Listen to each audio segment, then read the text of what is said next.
And we are live. Let me live from New York. It's not Saturday night. Yeah, it's not New York either. Hey, get in here. Dallas is about to start. Welcome to Ewing Barbecue. We are a Dallas podcast where we watch and review every single episode one at a time. And tonight we are on the season finale of season 6. My name is Mary. I am Josh. I'm Melanie. And tonight we have a very special guest. Hello, I'm Brad. Yay! Yay! Thank you for letting me join. Brad, our buddy from the Burbank show there, or the Hollywood show. We met up at the Burbank show, and that was a Met really up good at the time. Burbank show. We drunkenly sang Bohemian Rhapsody in an Uber. What's the other one we sang? Hotel Oh, California. But then we got back and you guys were like, get out of my van. Basically. Get out of my van. No, Get out of my van. that guy was super cool. I think we made his whole evening. It was a lot of fun. He really was super cool, yeah. But yeah, I had really cool conversations with you individually and as a group, and so it's always fun to get together and talk to you guys. Yeah. Yes. Super fun. Got to hang out with the cast and some of the people there and meet a lot of fans from around the world. It was a good time. Good times. So this is going to be fun, talking about an episode I with know. Brad for the first time. I know. Someone new. Yay. Right. Yeah. I talk to you guys. You just don't hear me talk. That's true. That's true. Because I'm Now we can listening, I'm hear telling what you things, and you don't Yeah, ever and we're respond like- to what I'm saying. Right. Sorry. You're jerks Well, like that. my It's ears that do fourth periodically wall, burn you know? during the episodes. That must be you.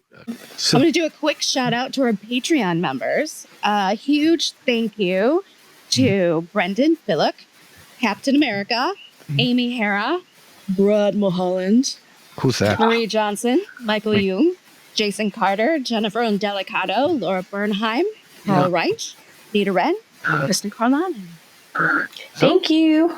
Our Patreon members are super, super cool rock stars who let us keep doing this. So You all keep our livers lubricated. It is so cool that so many people have gotten so into this and really Yeah, want to I support you know. guys and keep you going. so And exciting. I never expected that. In fact, early on, someone recommended that I start a Patreon, and I was like, nobody's going to give us Yes. money. Like, No. are you kidding me? Like, why would anyone do that? But But- we I was wrong, thankfully. yeah, I remember before you had that, you had the Bourbon Fund, I think. And I don't The remember Bourbon how Fund, you yeah, just so Venmoed just- you or something. Like, and I would just send you I was $5 just like, if randomly anybody when wants to. like when I thought of it like every 6 weeks or so. Like, I Right. should give them because I know it Right. costs money, but I don't know how much. Right. And so that's why. And then when my husband was like, you need to add how much you've spent so far on this. And I was like, okay. And then I did. And I was like, oh, holy shit. Okay. Well, maybe I'll try the Patreon. and it grows and grows and grows. Yeah. So we've had a fun week here. I don't know when the episode will be posted, but we had Josh Henderson and Mario De La Casa join us last Wednesday night. And we got some good information on the SOUTHFORK experience coming up this fall. So Yes. definitely look for that. And we are planning next week to chat with David Hainan, who's the promoter on the event from Fanboy Expo, who we'll find out more details from him. And Jana Tim, who is going to be helping with media publicity. So we'll be working a lot with her. Formerly of SOUTHFORK Ridge. Right. Jen. But a wonderful connection to have. Oh, and, yeah, for sure. We chatted with her and David's assistant, Joanne, the other day. And This is my first time meeting Jana, and she is super awesome. I love how much she loves Dallas, SOUTHFORK. And it's going to come through in that podcast when we record next Wednesday at noon. So if anyone is floating around Wednesday at noon Eastern time, we have to clarify time zones, obviously. True. Jump on, give a listen, and learn some more about the event and some very interesting stuff we learned, at least from Mario and Josh last week. Some ideas that we can't talk about yet, but sound amazing. Stay tuned. I do appreciate the time zone thing because, you tell me 7 o'clock. I'm like, 7 o'clock, but you guys are all Eastern and I'm not. That's right. Yeah. Well, actually, Sarah's Central. So Right. Sarah, where's she tonight, Jeff? She is working the fire brigade at SOUTHFORK. I love these. I love it when you say, well, they're all, yeah, doing whatever. They're in Galveston. She's either doing that or she is delivering the Tundra Torque drill bit to Canada. She's delivering the Tundra Driving Torque? the Tundra Torque from Canada? Wow. She's delivering it all the way up to Canada. That does sound great. I see Sarah more as a firefighter than I do a truck driver, just FYI. Okay. Although I don't know, Sarah with her mouth, sometimes she could be a truck driver. Right, but I feel like she'd be too angry of a truck driver. She'd be like the kind that like runs people off the road. She'd be like, "What the fuck are you doing on my way?" And see, she wouldn't just be a firefighter; she'd be the fucking captain. She'd be ordering everybody around. Pump that truck! Get those lads going now! Mm-hmm. Can you see? I can hear her. So she would be like Peter Krause on 911 or Rob Lowe on 911 Lone Star, just ordering everybody around. Yeah. But she's boss lady. So an interesting thing is developed. It's loosely 6 degrees of separation from Dallas. This whole thing with the Graceland rat estate. I read that this weekend. Yeah, so there some news outlet, they're reporting that it is about to be foreclosed on and there's going to be a big auction. And Riley Keough is filing suit because it is fraudulent and it's a scam. And like, I can't even imagine, like, that place makes so much money. Like, that doesn't make any sense to me. And Priscilla obviously posted on her social media a big picture of Graceland saying it's a scam. So stay tuned and let the fraudulent parties be exposed and shamed for what they are trying to do. The soap opera of the Elvis estate. Thank you very much. Let's see. We have birthdays? Let's see. What is today? 21st? 22nd. Yes. May 22nd. 22nd. Oh, 22nd. Yes. Yesterday was the 21st. Okay. So this one's a repeat. Jenna Michaels, who played Connie, died May 23rd, 2018. That's 6 years ago.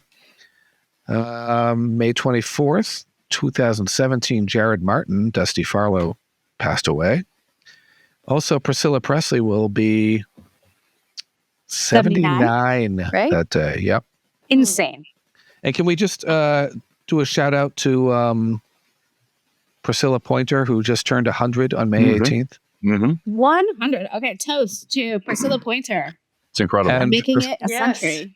And Victoria posted posted a picture of her and Priscilla and a note from Priscilla. It was so sweet. That was so cool. If you haven't seen it, go to a Facebook group and find that. That was really cool. Or Victoria's page. Yeah. That's 100. Whoa. That's just Saturday birthdays are cool to me.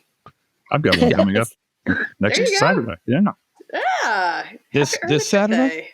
No, the 1st. June 1st. June 1st. Oh. Well, mine was on a Saturday last year. Happy early birthday. Thank you. So, I didn't mean to drop that in there like that, but yeah, there it is. So Sarah drops her birthday in for like a month and a half before her birthday. Yeah. So Melanie, you would be on a Monday this year? Because of leap year? Yes. Yep.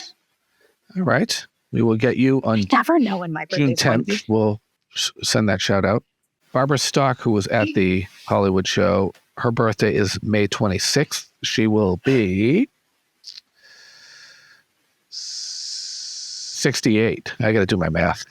I didn't talk to her. You know, there were some people like that I didn't get. Not that I didn't have a chance. I just didn't do it. Right. And it's like, because if I wasn't going to buy something from them, I was like, I don't want to take up their time. But it's like some of them, it's like, you should have said something, you know, like. I did give her a business card for the podcast. Yeah. So like Barbara Stock and Amy Stock. Stock. Rosalind Allen. I didn't talk to her. Yeah. Oh, but yeah. They're part of it. Yeah. We still like through social media, we still talk back and forth, which is good, keeping those things open. Sure. I'd like to get Christopher Atkins to join us next season. Oh my God, Peter! He's so cool. He's so cool. We have to do it. Holy shit! Yeah. Yes. I'm going to message him. Oh my God! I would love to hear what he has to say about working with all of those people as Same. like 20 years old or whatever. This is the week for secretary deaths because we had Jenna Michaels, 2018, and May 27th, Meg Gallagher, who played Luella, died in the year 2000. Oh, wow. Secretary Death Week. It is Goth Week, so I guess that kind of, or Goth Day, so it Dead secretaries. Yeah. Dead Secretaries and International Goth, or World Goth Day. And more deaths. May 28th, Martha Scott, Patricia Shepard, died in 2003. Who, by the way, is the fictional name of the crazy lady on Baby Reindeer? Martha Scott? Martha Scott. Yes, that is the character's name. I'm watching it finally. I'm on like episode 3. Yes, I was like when I first heard the name, I was like, "That's not the actress." No, that's crazy. I was like, "Hold on." I was like, "Wait." It is on my endless Netflix list that things I'll probably never get through. It can be a lot. It can be intense. Yeah. I'm plugging my way I through. just got to the episode. I don't know. Have you finished it? Mm-hmm. Just got to the episode where we see his backstory, where there's a little warning up front. Man, and I'll tell you what, trauma you don't deal with will make you do some fucked up shit. That's very true. Yeah. Make you do some. Yeah. Yes. Let's just run right through the last couple days of May here. May 30th, our friend of the pod, Omri Katz, turns 48. What day?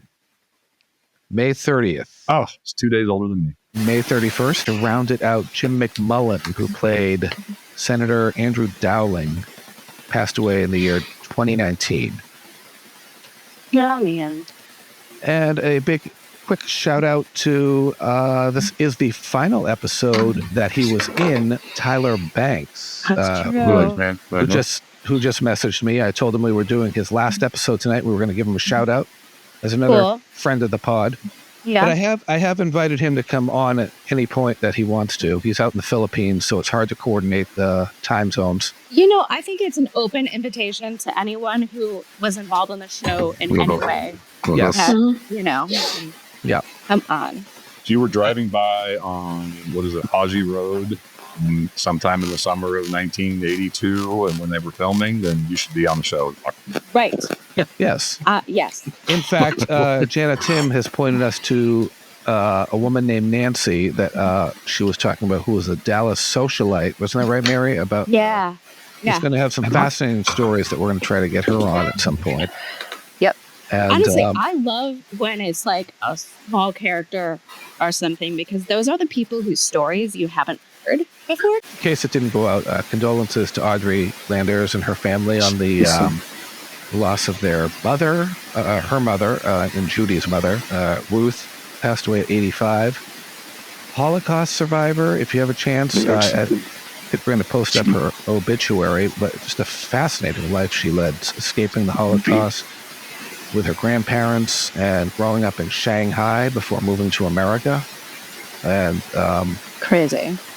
Just a remarkable woman who really was the life of the party well into her 80s. If you followed Audrey on Instagram and just saw her posts, her mother was always at a ray of sunshine, dancing, and life just jokes and everything. So our condolences out to Audrey's family. One last thing. I said Tyler Banks' last episode that he was in, but not the last footage that he filmed. And I'm just going to leave it there for now. That's part of the cliffhanger. So it was his last, or wasn't his last? It was the last episode he appeared in, but it was not the last footage that he filmed. Okay. All right. Okay. I guess we'll wait till next time to find out what you're talking about. Got to leave people hanging over the summer. That's our cliffhanger. Part of it. Okay. Right. But to your point, Mary, like when you talk about, like, yes, we've heard Patrick and Linda and Charlene and everybody that does all these interviews for many, many years, since like the birth of the internet, you've been able to look things up on these people. And so it's like, why don't we ever hear from people like John Beck or I'm blanking, but Amy Stock? You don't hear much from those kind of people. Their interviews aren't out there. And maybe there hasn't been the demand. Maybe people haven't been able to get hold of them, whatever. Yeah, it would be great to hear just sharing their experience of their one season that they did or their 3 episodes that they did or whatever. So, right. Yep. And there's so many that we've lost way too young and never get to get those.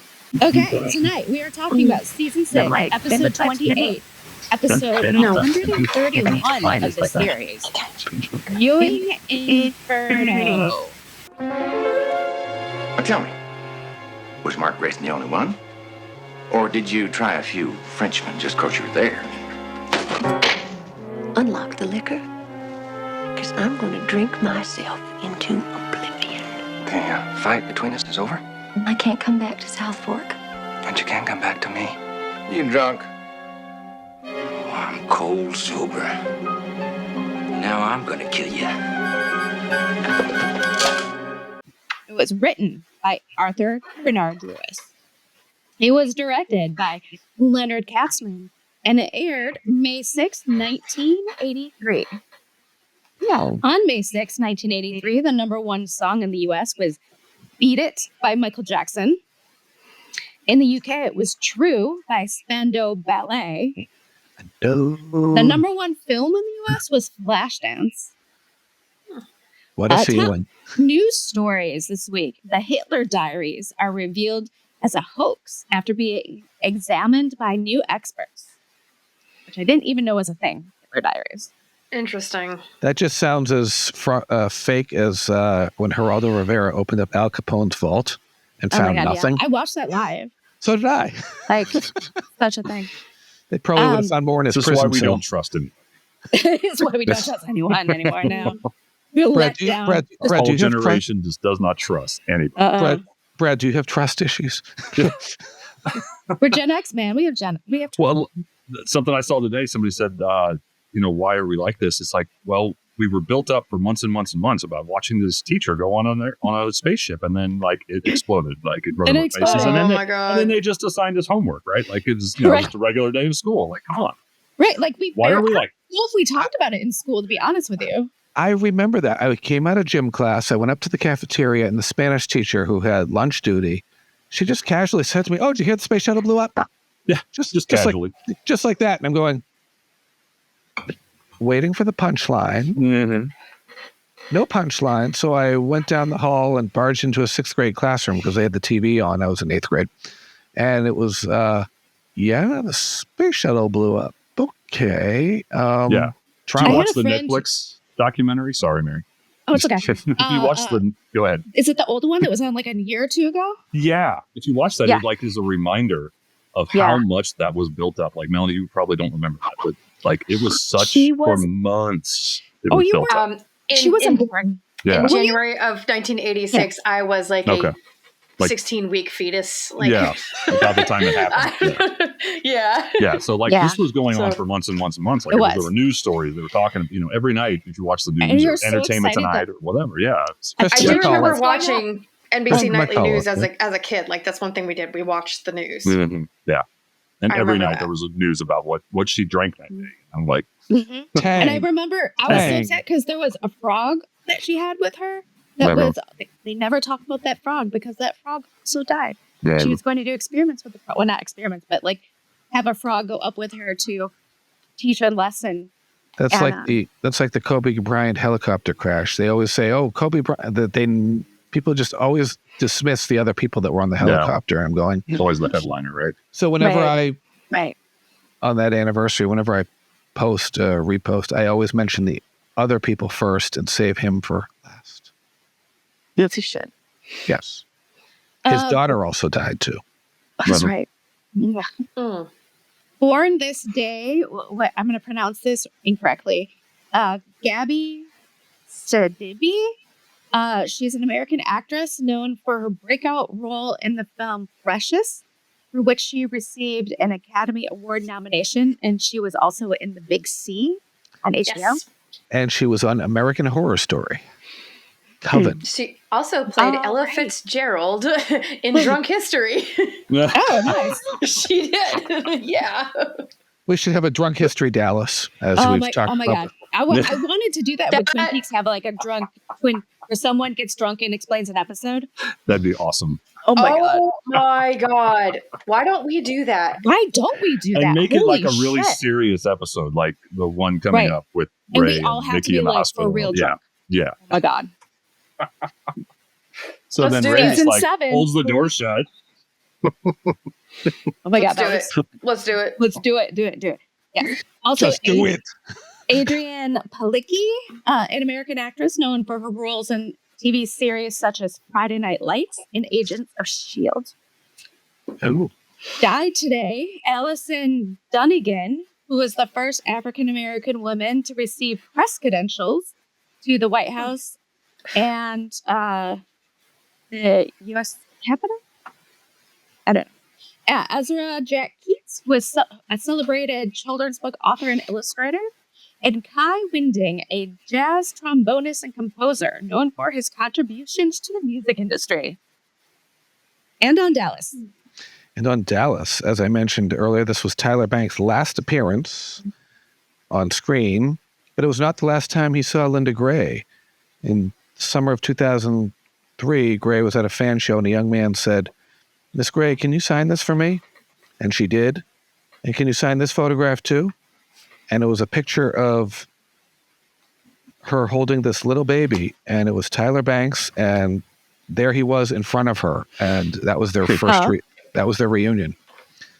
This episode finished number 2 in the ratings, and we saw Miss Ellie leave with Clayton, and her vacation lasted from episode 131 until 143 in season 6 because Barbara Bel Geddes was having heart surgery. And they were unsure of how much work she was going to be able to put in the following season. And according to Arthur Bernard Lewis, they had the writing staff come up with contingency plans in case she could not work a full season. So they would give her a reduced schedule and deal with that way. And if she doesn't, there's always the possibility that she'll find someone else and marry them and move away. I don't think Miss Ellie would ever leave South Fork, personally. Right. Yeah. In Dallas's first episode, Pam moves into South Fork as a newly married daughter-in-law. Now at the end of season 5, she has moved off South Fork and she wants a divorce. So the 5 years in between comprise Victoria Principal's favorite storyline as Pam. A second South Fork hallway was specially constructed for the fire scenes, and a blaze that started more quickly than anticipated on set. Really? Thankfully, none of the cast or crew were actually hurt. I mean, We it's couldn't tell that from the footage or anything. Yeah. I wanted to ask that. Was that the first time we saw that hallway? Because I haven't watched all the ones leading up. So I don't. I think it might have been. They haven't used the that first hallway time. before. Yeah. It was just in the scene. Yeah. And then obviously. Yeah. Right. Yeah. And then editor Fred W. Berger, as Homer Simpson would say, Berger. He was nominated for an Emmy for Outstanding Film Editing for a series with this episode. Mm-hmm. Nice. And Leonard Katzman said that accidentally burning down a house with that many people in it is not easy. You can't just catch something on fire by accident. So they had to go back. They had to backtrack, have JR and Sue Ellen have a fight, have her throw the wine at him and miss, hit the wall so that they could peel things off and they could have paint and cloth and stuff lying around so that and turpentine and flammable materials so that could catch fire. Made more sense. Yes.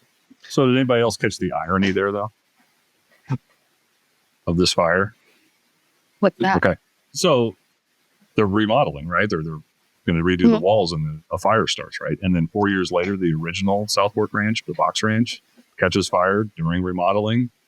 Oh, it's during remodeling. I didn't know that. Yeah. And do you notice that they have never, it's just a frame. They have never finished rebuilding it. Yeah. We went by there last year and got pictures. That's on weird. This very same Thursday before Memorial Day. Yeah. Oh, wow. No, today's Wednesday. Anyway, same thing. Same thing. It's The same week. Same thing. It's Thursday in the other half of the world somewhere over the international date line. So this property has been sitting vacant for they're almost doing 40 something. years. Like the ranch is, I think they're working. It's a working ranch, I think, and somebody can dispute that or tell me what's actually going They on just there. never rebuilt the house. There's something there, and I've heard that the whole thing burned down, or they cleared it out and they started to rebuild it, and then Voice Box died, or the part of the frame was salvageable. I don't know. I've heard all sorts of different stories from people, so I don't know. Somebody out there knows the truth. Somebody who lives in Frisco probably knows the truth of exactly what. There is a frame there. We're driving. We parked in a parking lot across the street, which is like a defunct restaurant or something, and took pictures of the house. It's like a ghost, like sitting there looking at this house that I've seen on television. I don't know how many times, and just seeing the frame that's there. And there was a truck parked underneath it, so they're doing something there. But I don't think they're working on rebuilding the house because it's been 35 years. Right. Yeah. Seems like they would have gotten to it so far. Yeah. Yeah. So, but the ranch I think is working. It's called the Brinkman Ranch now. I think. Too bad. We open on the sheriff's station. Where Dun, dun, Ray dun. wants answers now. God damn it. We get a lot of like angry cowboy Ray in this episode. I'm an angry cowboy. I'm a I want angry answers, dumb Fenton. cowboy. But he's not wrong. My own hands. He's not wrong, no. But He's not wrong because he's accusing Sheriff Washburn of bias because Mickey's Mickey Trotter and he's not Mickey Ewing. He thinks that Sheriff Washburn is brushing this under the rug, not looking for the other car. And Ray's like, you know what? You're covering up for JR. You're covering up for Sue Ellen. How many favors have you done for him? Now, wait a minute. And I've never Benton's covered like, up. Are hold you? up, dude. Like, no.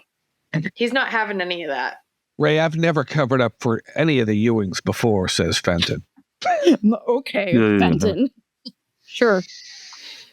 Well, So anyway, Anybody else notice the mustache? Benton Washburn's mustache. Oh, No. I mean, I did yeah, not. Did it seem out? little, Okay.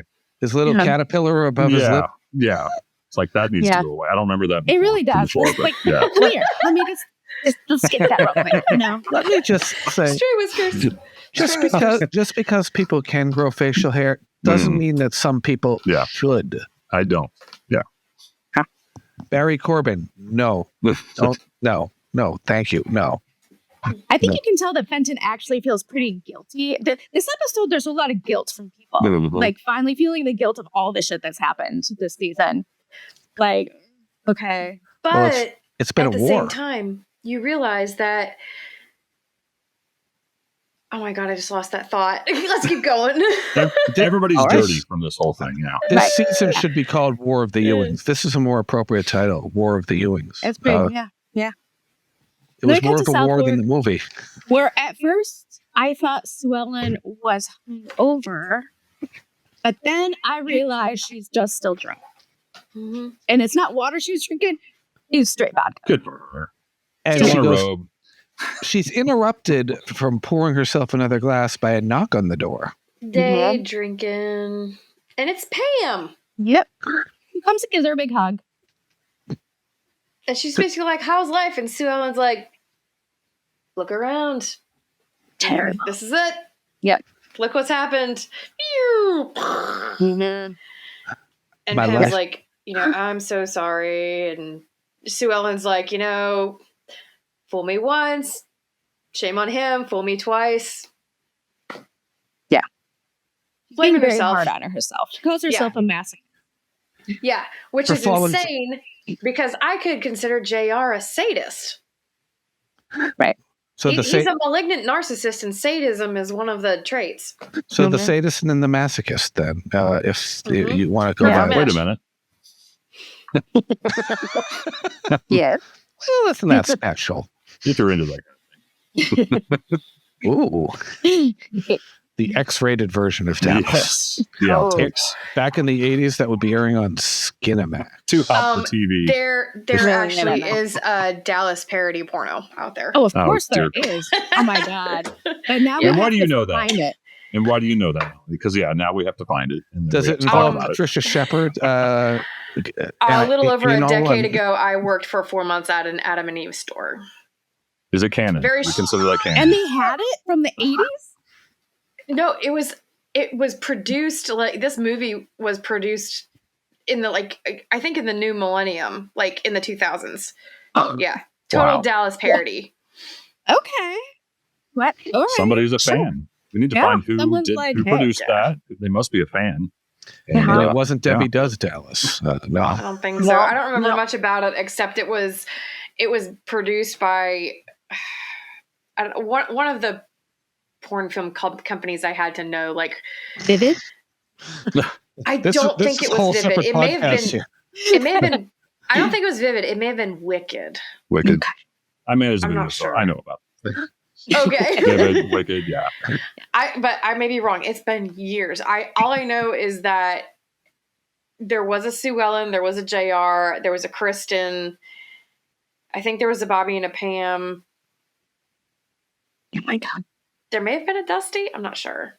Wow, Dusty. I looked into it. I was like, what is it? And of course, there's actors I'd never heard of, obviously. But I'm just like, why these characters and people? It doesn't make any sense. I mean, the script is already written there for Dusty, right? Like, you can't get it up, right? And suddenly, along comes so-and-so, and whoa, I'm cured. Boom. I never got curious I never got curious enough to actually watch it. Mm-hmm. But I was just like, this has got to be like the worst thing ever. Like, I'm sure it is. I'm sure it's terrible. So would they bring in a challenge. Somebody go find the Dallas porno and watch it. And post that in the Facebook group. No. Don't post it in the Facebook group. Just tell us how bad it was. So would Dusty's like penis pump be like in the shape of an oil derrick or something? Well, this is like season 3 Dusty. There's one from 2012. 2012. That's it. It must have coincided with the new series. Well, somebody said, "Oh, Dallas is coming back." That's why I remember it, because it was right around the time that I worked for Adam and Eve. It was a new release.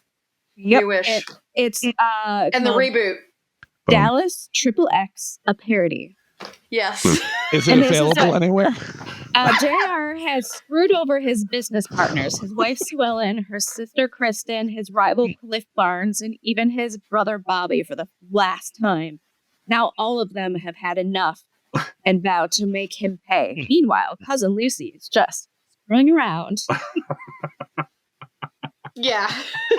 Oh boy. That little hoe.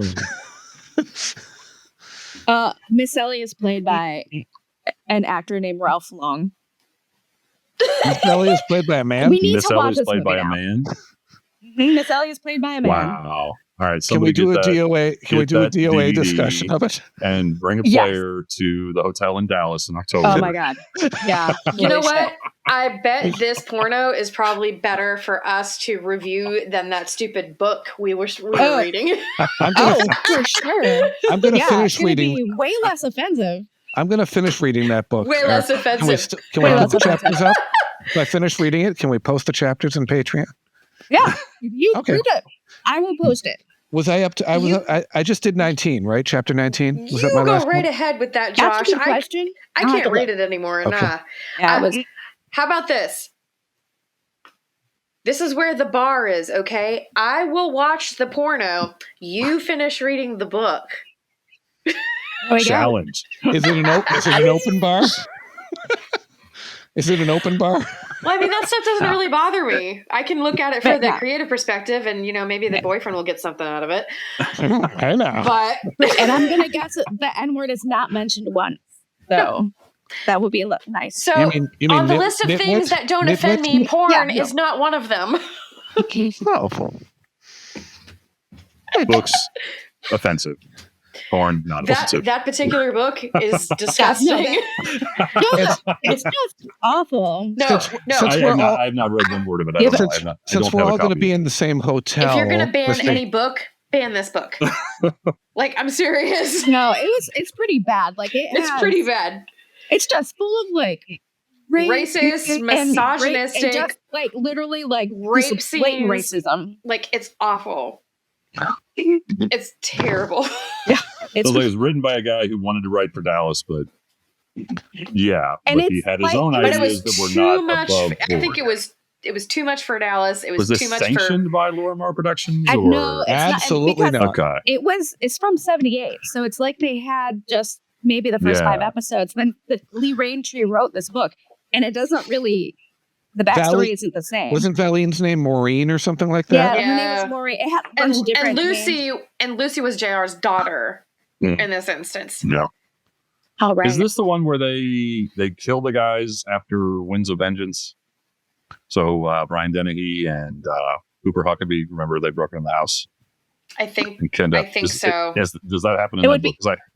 We're not up. And then- I'm not up to that point in the book yet. No, but I think that may- the book ends before the show starts. Oh, okay, all right. 'Cause No, there's a book somewhere. It does go into Is the it? first. Yeah, the first. I read it when I was like 12. Hey, what the hell? Unfortunately, yeah, I don't remember. Well, that There's a book explains a few somewhere. things.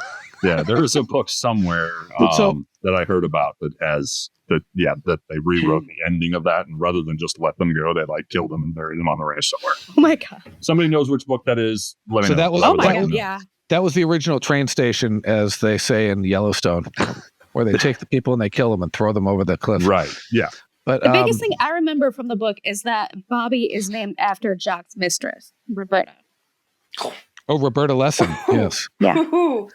But since we're all going to be in the same hotel, we'll down in Dallas, we'll bring the movie, and we'll. Hey, Josh, Alex, you want to come over and watch? We'll invite the cast. Yeah, Just get a it'll be huge great. suite, and yeah. Charlene will be like, "Oh, I've seen this 5 times." Well, there you go. Now we know where to get a copy. What the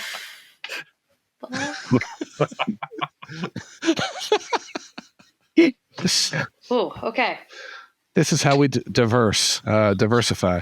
So back to Sue Ellen's drinking. Yes. Back to Swellen's drinking. We stopped at Masochist.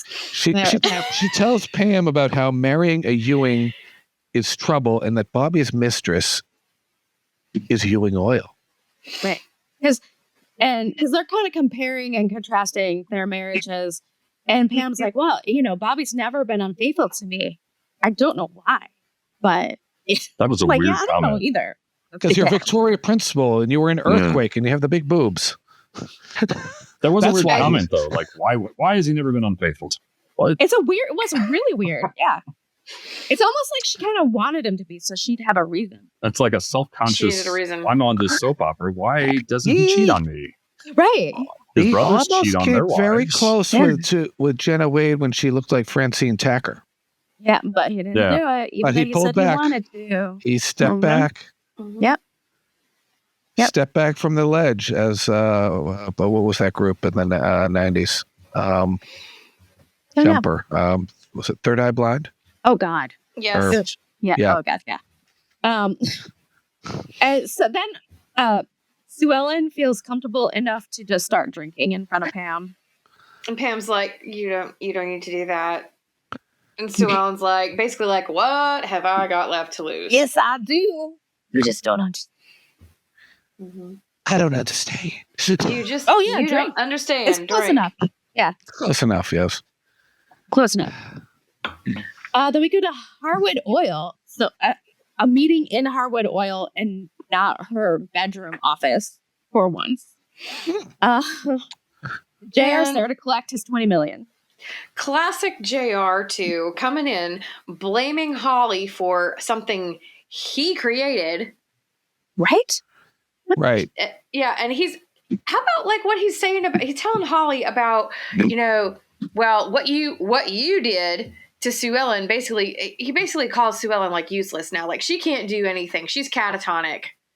Right. And it's And not I'm your like- fault. I'm like, as if it's not exactly like directly your fault, motherfucker. JR, you Like, had Dumbass. you're the one that probably whipped out your danger noodle. No, he most certainly did. Of course. Oh, He did absolutely. because she saw it. When in doubt, Right. Yeah. Right. whip it out. It's And JR's like, so he's like, so guess what? I'll go away, but I'm collecting first. well, can I give you $5 million a year for 4 years? And he goes, well, you've been talking to my brother Bobby, haven't you? Because he sniffs right through that and thinks that Bobby's had his hand in there to delay the profits Mhm. in the fight for Ewing Oil. Yep. So he's no dummy.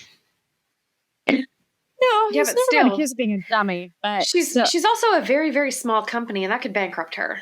oh, for sure. Yes. But he's not there to haggle. Did you Like, notice? nope. Did you notice he said that she just got 15 million from the Cuba deal, and it should have been 17 million. That might have been a little writer's slip Oh. because they each had 17 million invested. That was 15 million, but No, it's 17. And it's the first time I heard him say 15, and I'm going, oh, writer's room slip. yeah, maybe. No. She tries to like make a little power play. She's like, I don't think that you're in a position to like make these demands from me because, you know, Llewellyn's never going to let you continue with me. So you just got to get out of it. But he says that she overplayed her hand. That's right. It's just classic that, I mean, yeah, she did concoct the scheme, but he fell right into the, what do they call it, the honeypot? Honey trap? They do Yeah. call that a honeypot sometimes. Yeah. Honeypot, yeah. Mm. She set it up. He fell right in. Yep. Like, yeah, I actually don't blame her. Because I mean, he had his And he honey was stick in her evident the honey whole pot. time. Mm-hmm. Yep. Because Holly's a victim in more than one way. Actually, yeah, she made some She bad is. decisions, but she's also Right. she's also the victim of crimes. That is true. Crimes. Crimes. Crimes. Let's all say it. Crimes. Are you waiting for me to say crimes? Crimes. Crimes. Crimes. Then we have a quick scene at the hospital. Yeah, The shortest scene in unconscious Mickey. history. There's been no change. Nothing happens. Yes. Nope. Real quick, nothing's happening here. Okay, move on. Okay. Ewing oil. And Pamela's come to see Bobby. And Bobby went to see Mickey? Yeah, that's Huh? weird. Okay. Because Bobby's trying to be the good brother. I'm trying. Yeah. He's Yeah, and so Pam goes to wait in Bobby's office. Where she is accosted by JR. Yeah, he's come to make small talk. And Pam's like, I ain't got time for that. Pam's Sorry. like, fuck you. And he's like, what the hell's your problem? And she's just like, I just came from seeing Sue Ellen. You piece of shit. You haven't changed. You haven't changed. Like, Yeah, like, shut the fuck up. Like, I don't want anything to do with you. well, And Pam, he's let's, like, okay, get off your high horse. Like, you because know. you were running around France with porn stash. and I mean, he's not wrong. He's not wrong. Not wrong. But also, Pam's, you know, classic JR. Defend, deflect, deny. Mm-hmm. And then he goes, did you try a few Frenchmen while you were there too? Now tell me, was Mark Grayson the only one? Or did you try a few Frenchmen just because you were there? That's right. She I mean, holds this- off and slaps him, and This he whole scene, deserves it. just like It's so good. And it looks like, I wonder if he was just like, hit me for real, because it looks like she hit him for Yeah. real. Because he looks like, Mhm. and Well, then and she's then I wonder, that ad lib, was it an ad lib where he's like, damn, I hate that woman? you Or was that provoked an actual He line? provoked. He intentionally followed her into Bobby's office. Exactly. right. He To did. And then he's like, provoke oh, a damn, I hate fight. that woman. He gets himself slapped and like, damn, I hate that woman. Like, what the fuck were you doing there anyway? Fuck around and find You out, see JR. Pam I go- literally you wrote walk the that. other direction. Yeah, I was like, Fafo. Fafo. Did you think she was going to blow you in his office? I mean, what the hell? I mean, Making come a on. move there, yeah. But still, one of the best, best Yeah, scenes I mean, of the I season. wouldn't put it past him, Brad. I really wouldn't. Yeah. He's a I mean, dog, you, and that's you an think insult he's to saying dogs. no? You think he's saying no? No, he would. He definitely No would. Like, way. if Yeah. Pam put that on the table, he'd be like, Yeah. Let's not forget in episode 6 when he's word for watermarkers and Yeah. oh, right. Yeah. Buoys. Doing the crossword buoys, and he's puzzle. looking Yeah. at Pam floating in the pool Buoys. with her Yeah. cleavage popping out Yeah. there, and so Didn't he say something once to her where they were trading barbs and she said something and he was like, when you like to find out or something like that? Wasn't it around when they were talking about John Russell's paternity? Oh, man. There was a Remember? comment back then, and they have to. there might have Yeah, been, yes. there was. Yeah, like he was, they were insulting each other and she said, she got him with a zinger and he was like, well, would you like to find out? And she was like, no. No. Yeah. I swear I remember something about that. It's kind of ringing a bell now that you mention it. There's a comment, but yeah. No, JR, you'd have to scrape all the disease off of your dipstick. Whoa. All right. And so cut later. Cut to later. Somebody at the who hotel. doesn't know how sex works. Is that a thing? You just scrape off the disease, huh? Right. You scrape like you scrape barnacles off somebody's hull, right? Like a ship. Great. Well, his ship has been in many ports, that's for sure. Would it be better like a sponge and maybe some, I don't know, some Lysol? I don't know. Oh, here we go with the disinfectant again, guys. God. Oh, God. Jesus. No. I just try to create memorable imagery. Thank you. And that Thank you. you do. That you do. Yes. Thanks. Now I need to get high to forget about it. I appreciate Want to that. get high, Tally? All right. You're a towel. Yeah. And so then Get some integrity. later, Ooh. Well, then Speaking of pornos. we cut to the hotel. Pam is drinking. She's called Porn Stash to come on over. Porn stash. You guys, I think we lost Brad. Oh, you got this generic Porn 90s Skinamax music. That is some great planning, Mary. That is some great planning. Porn stash. She's wearing a really awful top that's like a jungle print. Like, what's happening? Yeah, Jungle boogie. And so she what's that word? Recounts her fight with JR. Recounts her fight with JR. But she admits, like, he hearing some singers.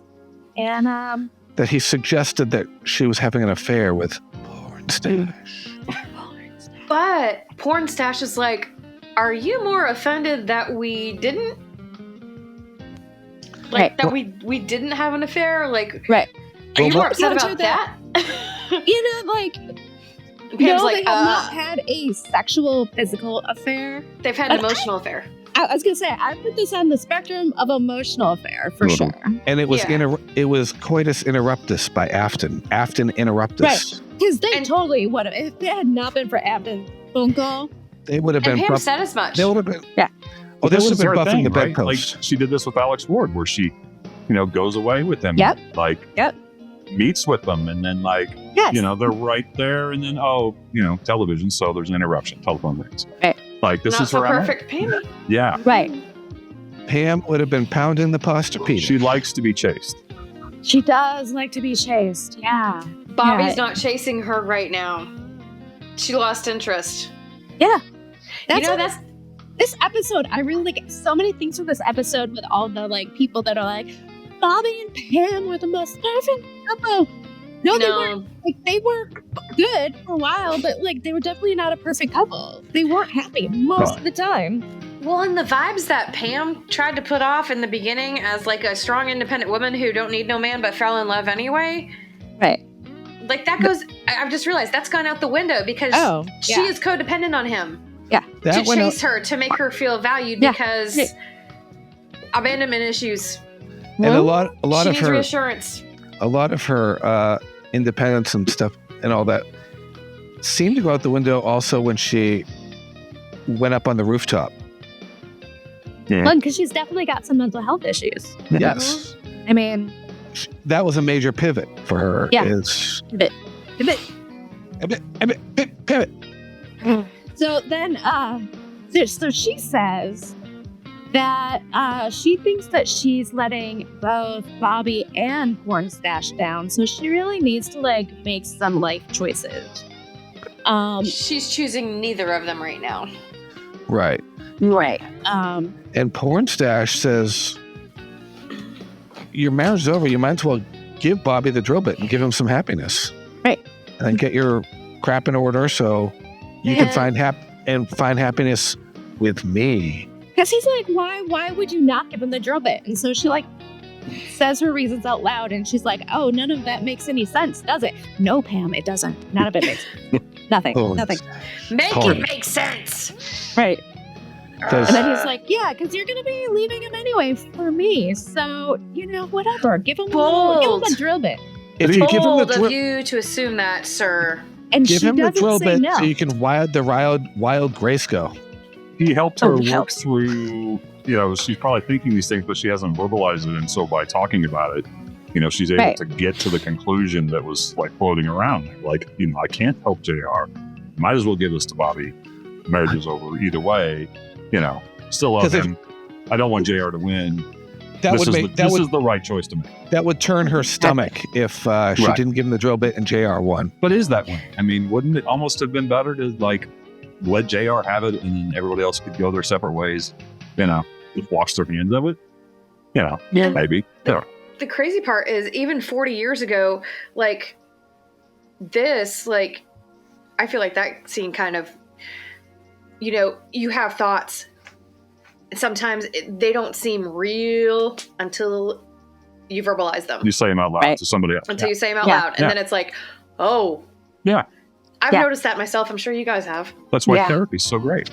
It's You know the answers, Go to- you just don't want to admit it. But if you Right. say it to somebody else, then it's like, now I have to Go admit to that this is the therapy. answer. My Yeah. therapist So, yes. is a man named Dr. Jack Daniels, and he Uh-huh. comes in a glass. Well, that's somebody you can talk to, That's Yeah. not therapy. If you're talking to a bottle, man. That's mean, cool. okay. It's therapy right now. George Thorogood, as I said, I drink alone. No. With my friends Blackie and Red. No. It's just like a whole playlist you have, Mary. It's just... I think it's the same song. It's 15 minutes long. Okay. Yeah. Anyway, but this is still a Pam and Porn Stash scene, so it's still going. So anyway, he says that she needs to move on. Right. Okay. I don't like that he's Meanwhile- trying to put pressure on her, though. It seems like Meanwhile- he's getting a little pushy. Oh, Yeah. he's always putting pressure on her. Totally. Yeah. Always. Pam, when you need to get away, don't invite men around. Right. Sorry, no offense, guys. Well, Not a good thing to do. She half-assed tried to do that, and then Mark was like, "But what if I go with you?" And she's like, "Oh, can I be safe?"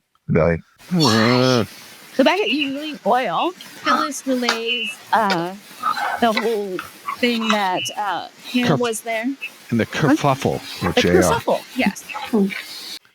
And so then Bobby decides to give her a call, and She's putting Christopher to bed because he had a nightmare. And who answers the phone? Porn Stash. So she's in a hotel. This isn't like a condo or permanent place. It's a hotel room. No, it's a hotel. And he's answering. The hotel Who is going to call her at the hotel? Right. Who is going to call her? Somebody she knows. And Mark's just going to answer the phone. And she's like, "Hey, can you get that for me?" Yeah, And right. Porn Stash picks I'd it be up. like, no. Right. Like, okay, you But want he's so people to know brash. I'm here. Okay. Yeah, he's so brash that he's just like, yeah, I want everybody to know that I'm pursuing this woman. But she literally asked him to do it, though. She asked him to That's true. answer the phone for her, which Yeah. I thought was like, what? Yeah. Okay. All in the name of drop. Porn Stash. And Bobby is instantly pissed and just hangs up. Slams the phone down. Yeah. And then he tells, "Oh, it was Bobby," and she doesn't even seem upset. She's just like, "Oh, Yeah. are you okay?" Yeah. And- Did he hurt you over the phone? And he goes, "You okay?" And then he's like, "Oh, no, it's fine. Like, I don't blame him. If I was losing you, then I would do the same thing." Porn Stash. And she's just kind of like, "Yeah." There's a lot of, this is not the only instance of if I were in your shoes situation in this episode, as we find out later with Fenton talking to Ray. But Right. we'll get there. We'll get there. Speaking of Ray, this scene is a gut wrencher. it is. We have Lil and Lucy have no appetite. Ray's barely eating his food. And And Donna's like, "Hey, eat up, guys. Life is for the living." so that life goes on. That's what you're saying, Donna? She's like, yeah. That would make a TV show. Uh-huh. And then Ray with Kelly Martin, who appeared in an episode of Dallas. Yeah, Kelly Martin played Brenda Crane in an episode in 1986. She was a student, I believe, at one of the Yes. maybe at the school that Donna was helping out at. Yes, that's right. Oh. Okay. So anyway, so Ray has made the decision to offer a $50,000 reward leading to finding who the driver was, and he's put it in the newspaper. 50,000. And they're getting all kinds of phone calls. Yeah, just 50,000. Chicken That's all. feed. You know, Chicken feed, boy. It means nothing to them, so why not? Right. And Dad is like, are you crazy? Like, you're going to get every crank in this town calling our house. And he's just like, I don't care. Yeah. And Lil says that she wishes he wouldn't do that. I mean, I would stab in the dark, wouldn't you? Just give him a call and be like, yeah, it was my next door neighbor, you know? Right. Yeah, come talk to him. Shit, Yeah. it'd work out. You never know. And then There's a chance. what really stabs us in this scene was Lil's response to when Lucy offers to drive her to the hospital the next day. Her Emmy moment. Yeah. Mm-hmm. That was Kate Reed's moment. God forgive me. But maybe it would have been better if he had been taken in that accident. She said that's not really her boy. And she thinks it might have been better if he would have just died. Yeah. But she goes on, she wonders if he came out of it, would he remember her? Would his mind be affected? And she just went into this whole speech, and it was just like... Drop of reality in a show that often is usually fantasy. You'd see this more in a Knots Landing or a St. Elsewhere or something. Right. That wasn't real, that often. Yeah. That wasn't good. And I was watching earlier, someone had posted the top 10 serious topics covered on Dallas, and they went through child molestation, which we haven't come across yet, and alcoholism, and Kit Mainwaring, and the homosexuality. These episodes, big thing for them to cover back in that time. It's not a big deal now because it's a mainstream thing. Right, but it definitely wasn't in 1979. No. 8, 9, right. around Well, she there. said that they weren't even allowed to say gay. Yes. Because the script originally said gay, and network made them change it to homosexual. Lucy, I'm a homosexual. I have to look and see, because wasn't Billy Crystal on Benson, but he was the first, or so, one, he was the first gay character. And it was on primetime network television. Definitely Soap. Anyway, because Benson was a spin-off of Soap. Right. Basically, damn, Lil. That's pretty serious. I mean, to have those thoughts about your own kid, I can't even imagine. I don't want to imagine. So then we got to something we're going to see a lot for the next few seasons. We have a scene with John Ross and his epic train set. I put that JR as being Father of the Year right now. He is. He really is. He's trying. He's trying. He says something about taking him to the Super Bowl. Yeah. Yeah. It'd be big enough to take to the Super Bowl. Yeah. And then he actually has like a line, John Ross. Does it sound like it was? Does it sound like ADR to you? It was. I actually wrote like this has got to be ADR. Yeah. Because they have him like facing away from the camera. Mm-hmm. The question is, who delivered that line? I bet he did. They probably could have. Tyler probably could have, but they probably had to do it into like a recorder or something. Yeah, like they probably couldn't get him because he was very soft spoken. Yeah. Yes. And I'm guessing they couldn't get a take where it sounded right, so they're like, okay, just have him. Because it's almost like he was talking into Larry's shoulder, Mm-hmm. so they probably couldn't hear him. Right. And so we get a moment of like humanity from JR, and I feel like we should add this to the Duke game. Like whenever we get in a moment where like JR is human and actually feels like remorse and guilt, it's not very often. So no, this one, because I put down, honest to God, I believe him. Yeah. and it pisses me off at the same time because it's the most sincere thing. Those are the most sincere sentences he's ever spoken. Right. But he only feels like this when she's, ill. Like when she was in the hospital after John Ross was born. Same thing. It's almost a repeat of that scene, and she's so pretty and I love her. And I can't believe I've messed everything up. And then we could have had a wonderful life. Back to business. It's like, you're a dumb fuck, man. Yeah. He is a dumb fuck. That really does come across as a mirror scene, because each time she's passed out or unconscious or... Yeah. He realizes, like, he sees what he's done to her. He has to face it. Yeah. Well, this time, like, he's not... He sees... that he finally sees that his actions...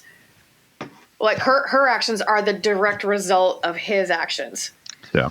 Well, so let's give it a segment. His actions have consequences, and he's seeing the consequences. Let's give it a segment and see what he thinks. He's like literally like seeing how the whole the whole thing plays out. Oh, actually that takes us right to the next scene. Where Bobby comes down to South Fork and JR comes downstairs. All the lights are on as Bobby's pulling in, so you get a pounding him.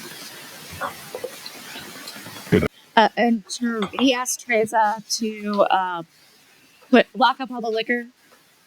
I wrote Teresa. I said JR as Teresa put away all the liquor. That's not accurate. You're right. Lock up the liquor. Not put all the way out. Teresa, would you drink all that? Would you drink this? All right. Put it all away. She's going to take it to the movie theater with Raul. So actually, I want to know what kind of a car they drive. Here. Probably some... Probably joyride with jocks. An effing wagon? Yeah. I was going to say, they got the effing wagon.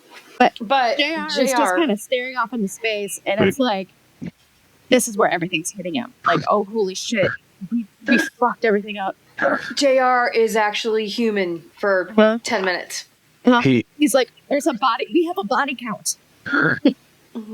He's like, there's the body count, and like, mentions Rebecca Wentworth. He's like, I've fucking ruined my life, and like, the people that I actually care about, I've hurt them like tremendously. He's like, I think I'm done. And Bobby's like, what are you saying? And JR's like, I think I want to call it off. We need to sit down and talk about this seriously. Yeah. He's like, but I think I'm winning, like, by a lot right now. But he's like, he's basically like, it doesn't matter anymore. Right. And Bobby's like, is this a trick? And that's the bad thing about JR. Everybody thinks he's crying wolf every time he does shit like this, but this time he's like, I'm fucked. And it's one of those situations where if he and Sue Ellen were actually on good terms, like if he wasn't the cause of her problem right now, this is where he would be confiding in her, like saying, I'm scared this guy might like really have a shot, blah blah blah blah. That's when he like turns to her, but he can't do that right now. He's got nobody in his corner at this moment. And so he goes back to Bobby. Goes to the weakest, but the one he perceives to be the weakest at that moment. Yeah, and that's Bobby and his eternal love for his older brother. So that's his move. Now, and after, I'm sure in the back of his head, he's thinking, I can fix things later, or I can work it out later, or it will come to him. But at that moment, let's at that moment, the phone rings. And Bobby takes the call. And it's Pam. Yeah, she wants to come by the office tomorrow to meet, and she is siding with Catherine, giving him the drill bit. And Bobby says, "Fuck! I just made a deal." Right?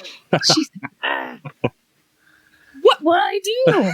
I just made a deal to split it, and now I could win. Well, Bobby, was that anybody on the phone? No, nothing. Oh, nothing. Poor Miss Ellie. Yeah, it's funny when you watch these episodes and you're taking notes for the purpose of taking notes, how late in an episode you notice characters popping up. Because like immediately I'm like, I'm 3 segments into this show and this is the first time we've seen Miss Ellie. Yep. And it's the only time you're going to see her until episode 143. It almost feels like, like they filmed this because it's so brief and it's just kind of generic and like they... Maybe they filmed this a couple months ago just to get her out earlier so she could go deal with her health problems. So Yeah, maybe. Which they did, because there was a few episodes back. They said Barbara finished filming her scenes before a particular episode for the season had aired, and obviously she had her health issues, which kept her out of a lot of the first part of the next season. So these scenes seem to feel like they just kind of we can fit these in anywhere and don't have to give a whole lot of explanation. It doesn't have to correlate with anything else that's going on, but it explains why she's leaving. Yeah. Yeah. why she can't pour herself that cup of coffee, and she's just she's had it. She's so upset. Clayton needs to take her away, and he grabs her and embraces her and holds her. I demand you take a vacation. Now. That's what I heard, basically. Well, like I'm gonna hug you to death. You will relax. If I have to throw you over my shoulder and carry you out of here to go on vacation, I'm gonna do it. God damn it! You're gonna take a vacation. And you're gonna do it now. He just gets an eternal pass. Like Howard Keel is just untouchable. Like eternal pass for anything that he says or does. Like everybody just loves him. Yep. Right? It's true. Yeah. Like what a brilliant piece of casting. Because that's a hard role to step into with Jim Davis. Yeah. I'm basically taking over his role.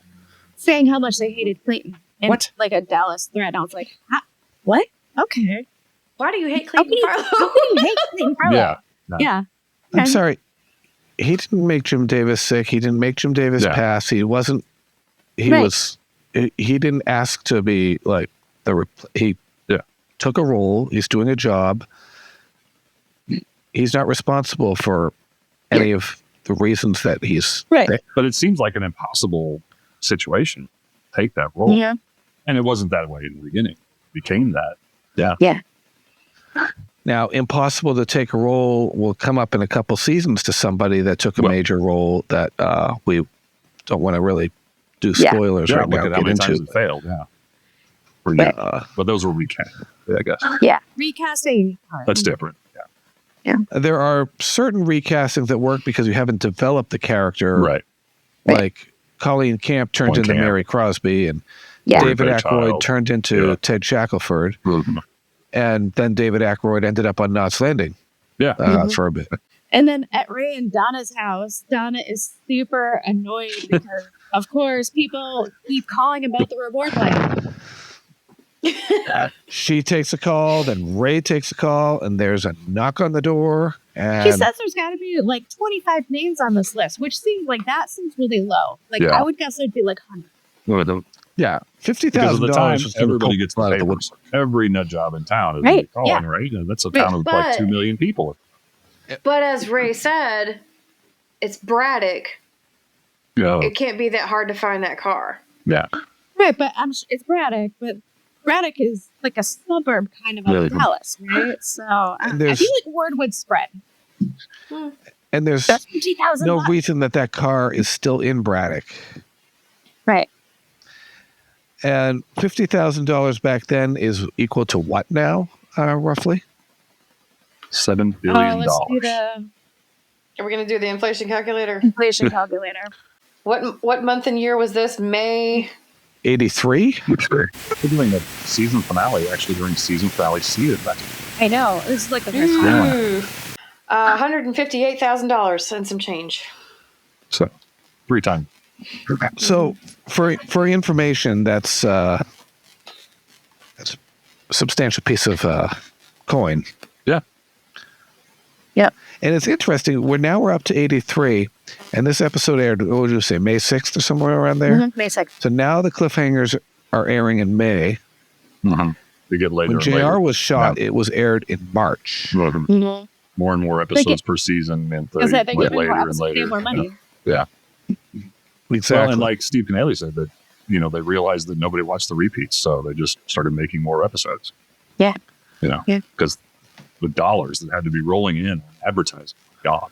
Right. For all those shows, even if you were like 25th in the ratings back then, that's still more viewers than the number one show today. Right.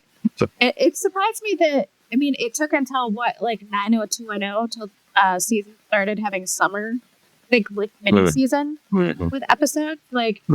It seems so obvious. Yeah. And now you go into quality over quantity. So you're getting these That's 13 true. episodes. When Dallas came back on, the first season was 10 episodes. Then it was 15 and 15. I get that, but I feel like the storylines seemed really rushed to me because they weren't able to stretch them out as much as maybe they should have. Right. And you weren't able to go more into character development. Yeah, it was just emotional. action. Yep. Every scene And that was what intense. was missing. You needed like the character The small development. moments. Yeah. The Mhm. Right. And Jock and we Ellie playing backgammon. And, Yes. Yeah. Little things like that. we did have some emotional scenes. We can say it because we know Larry Hagman passed away, but with that episode 8 of season 2, JR's masterpiece, with the funeral episode, that was just That was yes. That was that was very well done. Yeah. What? Yeah. Yeah, Yeah. They stopped. They let people have their emotions, and they didn't rush through to the next situation. And right. it But they was let that just kind of sit on its own, which is why it got to do that. It didn't have any Yes. other story development really going on. even the opening credits with the JR and the whole blocking the rig and the slowed down music with just like the trumpet sound. And Yep. I still have that. I feel like that's one thing I've always been curious about. I feel like there was very little acting in that scene. I think they were reading lines, but I think the emotion was real. Oh yeah, for sure. So Benton Washburn just walks in the house and with a paper, and he's like, Pissed. "Yeah, you can't do this." He's pissed. He has half his staff taking crack phone calls down at the station there from all these Ray's crack like, "I calls. was trying to do something." He's like, "Right, but now I've had to take people who were investigating off of that to answer the phone to see how that don't work. This is a dumb idea." What do you want me to do? Just sit around here and do nothing? I can't do nothing. Right. And And that's so what, he's like, I feel bad for you, and I would probably do the same thing if I was in your shoes. see, another But- in your shoes situation in this episode. Right. But why wouldn't you just hire, take a page out of JR's book and hire your own private investigator rather than, Right. Where's McSween? Everybody call me. Tell me what Why you didn't JR put McSween on this to find the driver? Yeah. Because he's dealing with. Yeah. Yeah. If Llewellyn had been the person who was Oh, yeah. in, on the respirator, then he would have. But it literally, everyone's kind of like, it's not the hearing. It was But This other guy that's been staying if they don't here. find the other driver and Mickey dies and Llewellyn's charged with manslaughter, so that should have pushed JR to say, let's find this driver right now. So we can get her off of the... They only have 48 minutes in episodes. That's true. And I think Jared probably figures he can get her out of that. Oh, yeah. He's not worried about it, man. Yeah. Well, we find out next scene, back to the hospital. We think Lucy's going to be in the hospital, or Lil, or somebody else, Ray, or Donna. But who comes in the room?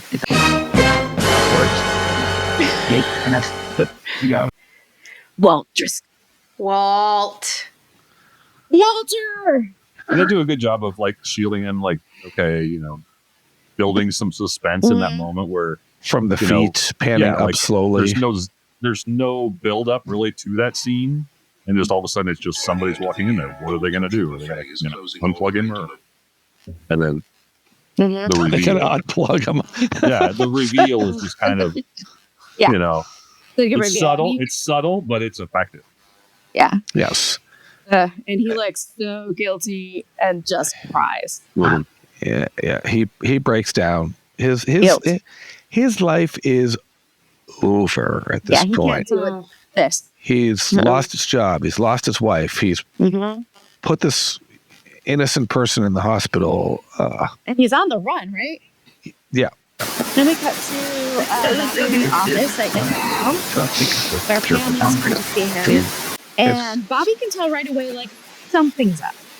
Something's. Oh yeah, Bobby, something's up. You're not going to like this. Get a little bit of news here. He's like, what? Why are you here?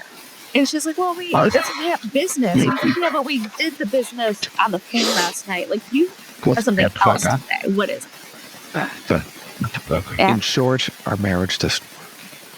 Yeah, she tries to like cool it first, and then she's just, Who? Yeah, it doesn't work anymore. I'm not coming back to you ever. I want a divorce. The D word has been dropped. Dun dun.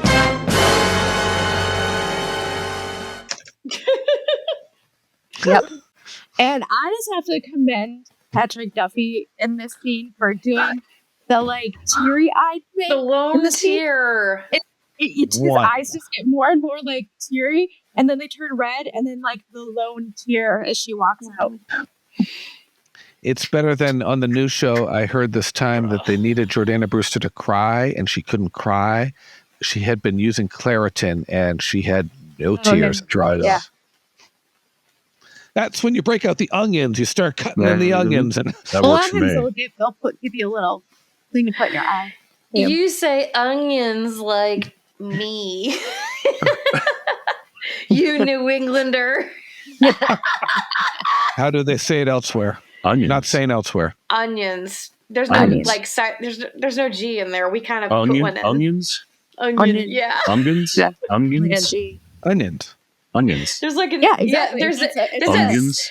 it's a silent G sound, kind of like that cool whip. Cool whip. It's like Yes. everybody says room, Same idea. but Josh says rum. Almost like rum. And most people say Rum.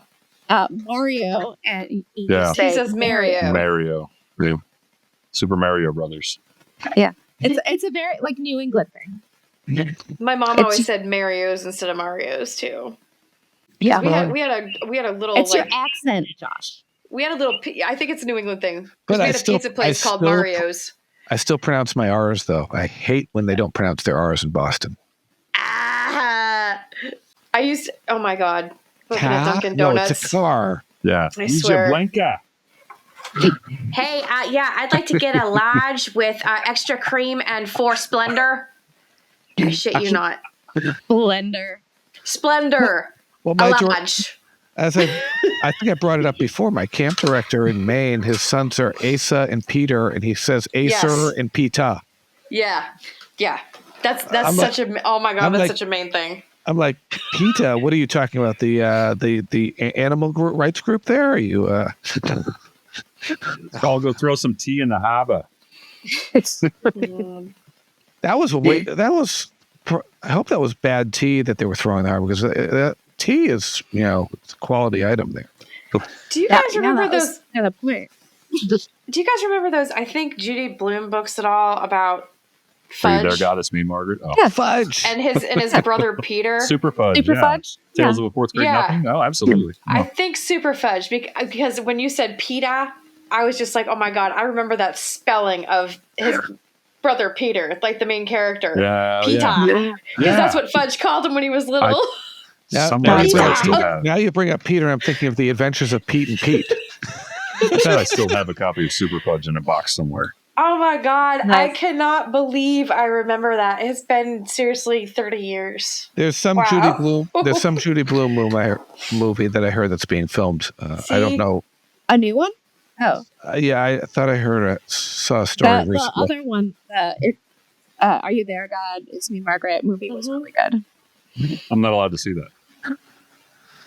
No? No, but when I was like, 4th or 5th grade, I wanted to check out that book because it was like the only Judy Blume I'd never read. And so I'm in the library, the school library, and I was going to check out that book, and the librarian's like, we keep this one for the girls. We want to make sure that we have a copy of it for the girls to read. Oh, that's bullshit. Okay, so I went and bought a copy, and I wish I had. Oh, no. You know what? I mean, they should have gotten a second copy. Right. Yeah, like that's what kind of bullshit is that? Boys, I 5th remember- grade boys do not need to be reading that. I no. remember in No, I think they 1983. do, though. I think that I counter that. I think they should. They I need think to you know can the learn. things. You can learn other things. You can learn about all that from other sources. I remember around this time, the day after aired on network television. Yeah. I was the only one in my class whose parents said, "You're not allowed to watch this." Oh, bummer, dude. No. And I you're don't older. think You're older than us, so that's Yeah, you're older. I didn't see that. I did. I had to see it years later.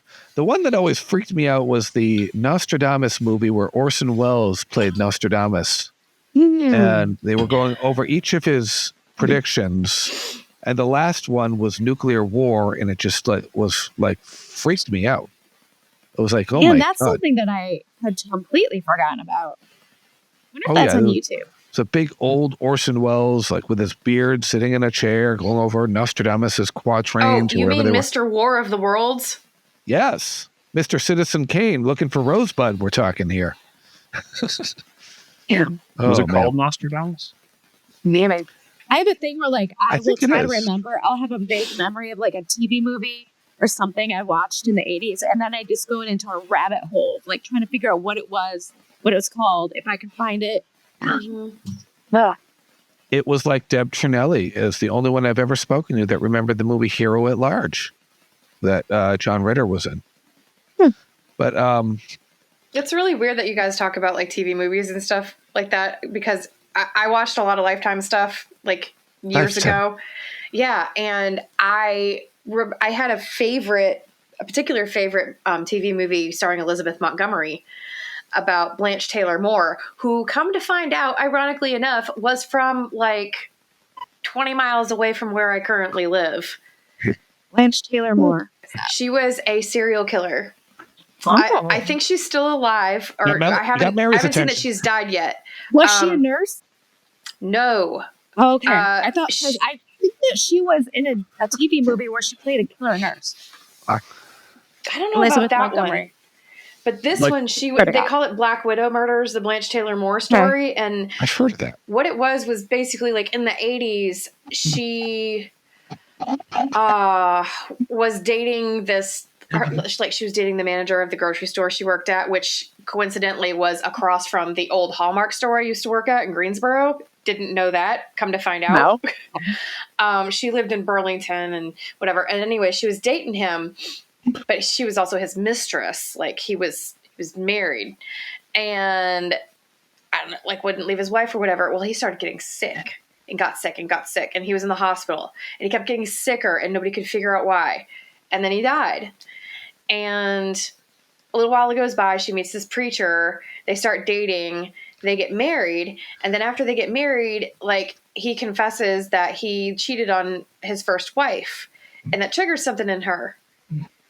And she laces his food with arsenic and gets caught in the hospital when he's not getting any better by bringing him food. And that's where they finally isolate the problem. So then they get her on attempted murder, and the detectives are like, well, what about all these other people around her who have dropped dead? Like her former boyfriend, her first husband, her father, her mother. They started exhuming bodies. Last I knew, her ass was still on death row. I don't think she's died yet. If she had, I don't know. I'm going to look it up right now. That reminds me of, you talk about murder, made for television movies. Remember the Pamela Smart story with Helen Hunt and Chad Allen? I don't remember that movie, but I remember the Pamela Smart one. Yeah. Yes, Helen Hunt played Pamela Smart, and Chad Allen was her William Flynn. Mm-hmm. Yep. TV movies used to be they could be. Let's say they could be. They used to be good. My name is Steven. There were a lot of bad ones too, but they would build up for weeks at a time, this movie event of the month or whatever, So stuff The Day After or V or Adam. Thornbirds or Roots or whatever. There's miniseries too. TV movies and miniseries. The Adam Walsh story. I mean, they were huge, before all these cable channels got into them. Blanche Taylor Moore is still alive. Wow. Yeah. She's 91. Write her a letter in jail. There's a lot of crappy TV movies too back then. I remember there's a lot of crappy TV movies, but there's some epic ones. If you go to Internet Archive, there is just this endless supply of these really shitty straight to video and TV movies from the 80s, and you just can't clear my schedule. Clear my schedule. Farrah Fawcett and I the want to Burning see Bed. all of this shit. Remember Farrah Fawcett and the Burning Bed? Yeah. Internet That was a Archive, good did one. they actually have them to watch? Yeah. Oh yeah. People have uploaded them too. I'll send you the link. I remember before Lifetime rebranded, it was always called Lifetime Television for Women. And I was that was where the Golden Girls reruns were on, and I would watch the Golden Girls, and they'd go Lifetime Television. I'm like, don't let anybody hear that. I'm watching television. Became a running joke. But look up the titles before you watch any of them, because some of them are porn. So look it up and see what you're watching first, because some of them are, but like softcore stuff. Yeah.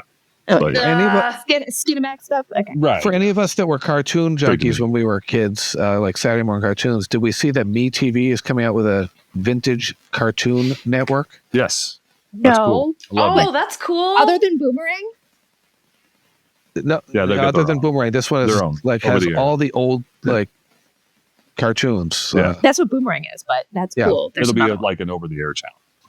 Are we talking like the Jetsons and Scooby-Doo, or like are we going to put Looney Tunes in there too? It's Looney Tunes, Jetsons, Flintstones, everything. I want like 80s cartoons. Super Friends. I want that back. I want Super Friends back. DuckTales. Super Friends, yeah. Muppet Babies. I want the Teen Wolf cartoon. With Barbara Billingsley, and you only saw her green and white striped socks. Muppet Babies. Yeah, I remember that. Love that. Muppet Baby. So JR comes back to South Fork, and all the lights are on. It's nighttime. Yeah. Oh, the show. It's nighttime. Oh, the light. Okay. Oh, the show. Yeah. It's the season finale. Whatever. Sorry for all the editing you have to do for this. So the lights are on, so we have to drink again because JR's pulling in, and every light in the ranch is on. And this is where it all goes down. So Llewellyn here, she's on the couch drinking. She found a bottle of wine somewhere. Burgundy. And she hears someone come in, so she tries to hide it, like, in the couch. Is that not a normal place to hide your liquor? And then she sees the JR, and she's just like, oh, whatever. Yeah. Like, fuck it. Like, who is she hiding it from? I'm drinking. I'm drinking. So, did you find another mistress to sleep with? Or maybe Holly Harwood let you back in her bed? Yeah, and he's like, oh, you're drunk. And she's like, yeah, not enough, because you had all the liquor. And everybody seems to want to keep me away from the liquor, even Teresa. Tinker. So why don't you do the one decent thing you can ever do and just unlock the liquor cabinet, JR? Yeah, I mean, that's not far from it. But yeah, like, Linda gives, like, her best performance of this, probably the season. In that scene. Like, and the camera just kind of follows her around while she just goes over all of this bullshit that's been happening. And then, one of my favorite lines of the whole series from her, where she's like, unlock the liquor cabinet. I'm going to drink myself into oblivion. Unlock the liquor? Because I'm going to drink myself into oblivion. Oblivion. Yeah. So good. And then we hear, Momma. Yeah. Another. And JR is just like, so he's just there, like standing there. He's like so calm, but also contrite at the same time. But at the same time as being contrite, he's also sort of gaslighting her a little bit. And she's not taking it. Right. Good. And then we hear, Momma. Right. Momma. So JR starts to go, and Sue Ellen's like, that's mine. Like, basically, that's mine. That's mine. Yeah. Don't you touch my son.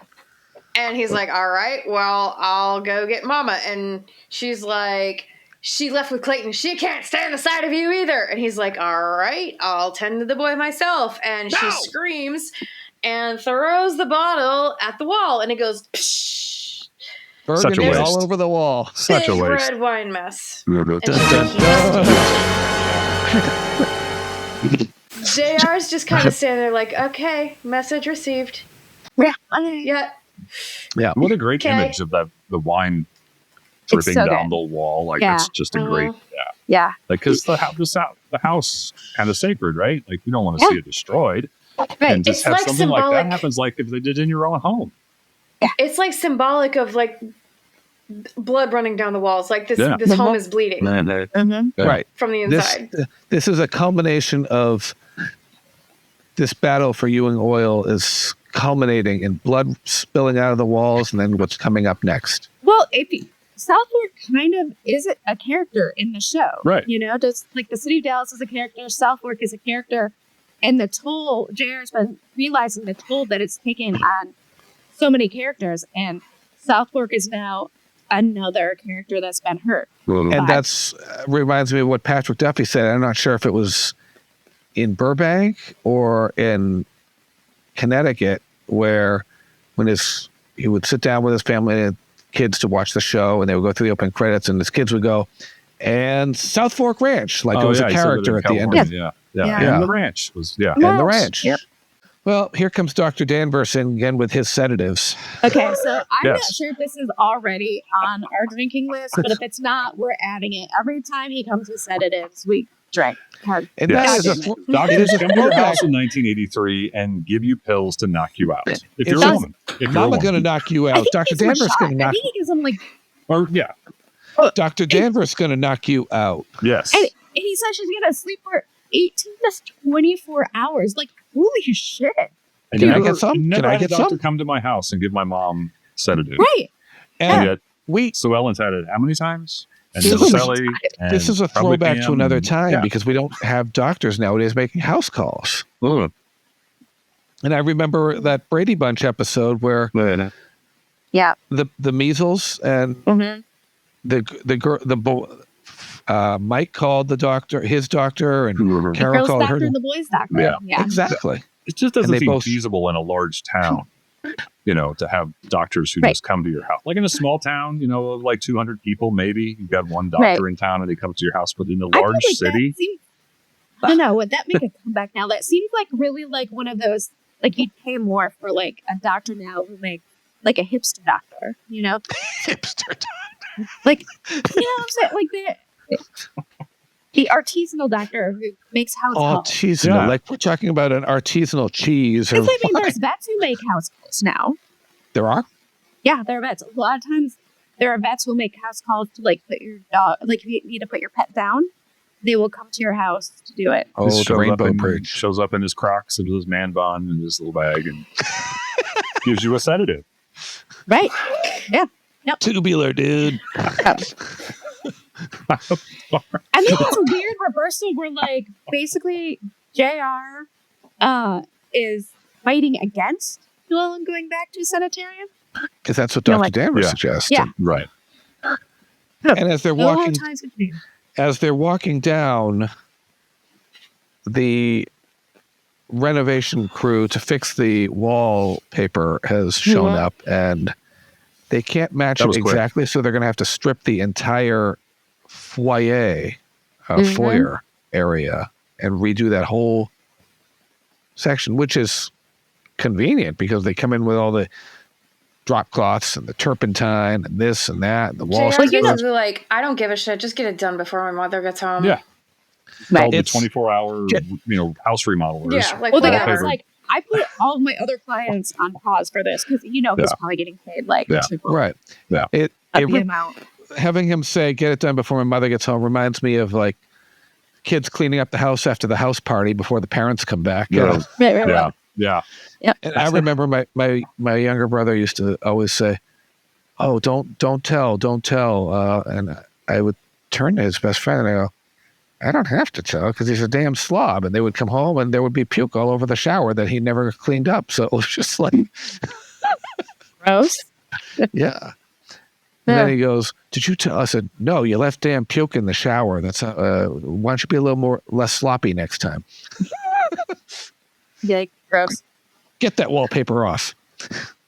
So then we cut to Cliff, and he is eating Chinese food out of the curtain. In a sweatshirt, in a gray sweatshirt. Really?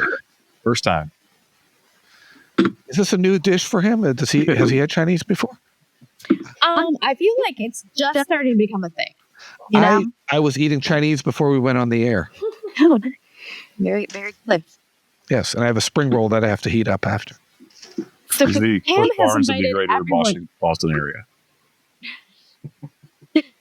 Pam has invited everyone to Cliff so that she can tell them all at the same time her news that she's voting with Catherine.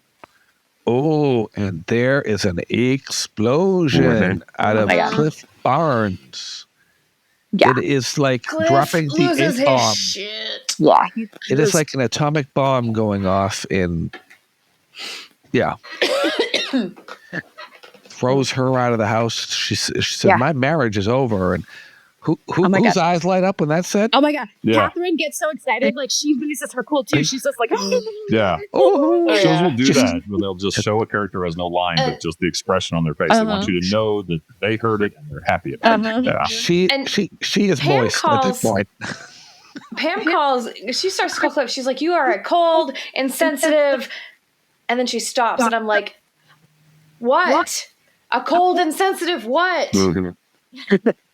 Like, she stopped. I'm like, come on, finish that sentence. And she didn't. And then, like... You have to wait till next season to find out what she says. No.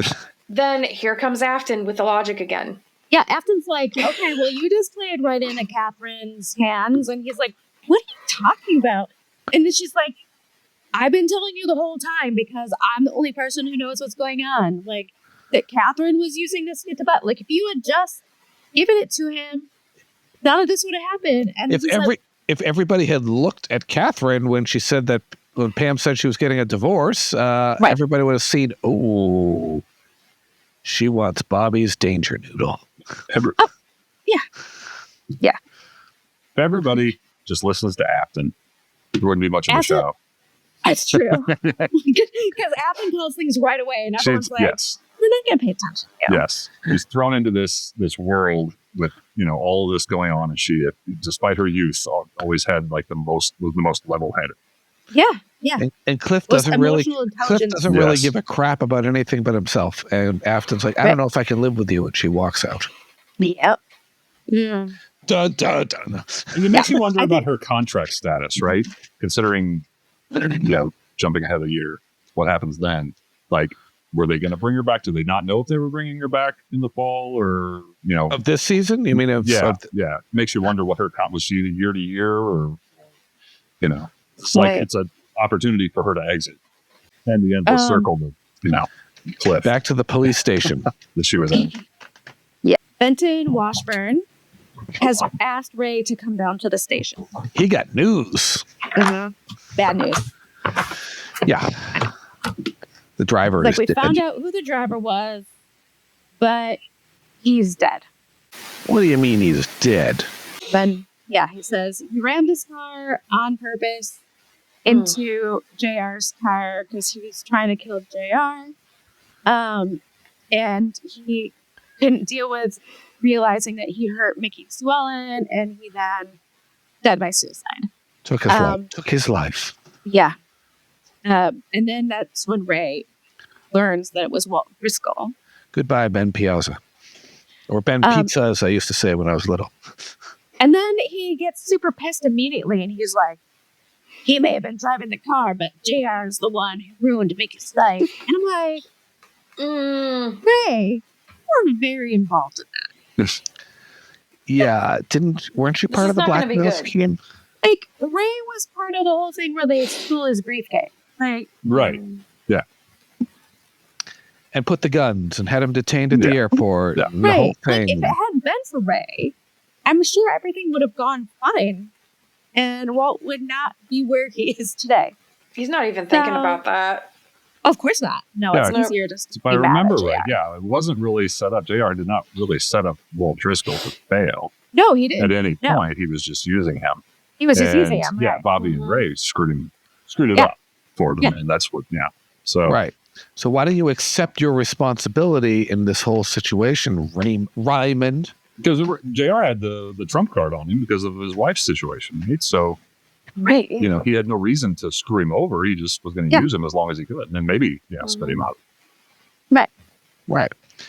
But when JR doesn't need someone anymore, they dispose of him like a used piece of facial tissue. Yeah. Or sending him out of town with a new job. Not. So then Bobby's staying late at the office drinking. I drink alone. Dun, dun, dun, dun. And then Catherine comes to see him to make sure he's okay. Yawn. Missed opportunity for Phyllis because she says, do you need anything? And then he's like, no. And he's like, that was your chance, Phyllis. She just leaves. Yeah. Get in there. Come on. She's prime. And then Bobby is just like, she thinks that I've changed, but like, she thinks I'm someone who I wasn't, because I was never a knight in shining armor. I have always been this person. Everything that I did this year, I've done before. This is who I am. Yes. Pam had blinders on when they got married. Right. She was caught up in a whirlwind moment and didn't delve below the surface to see really what was brewing underneath. And Catherine is that she is just right on this. And she's like, well, I tried so hard to save your marriage, but I just didn't. Because Bobby, so special. Oh. Okay, settle down.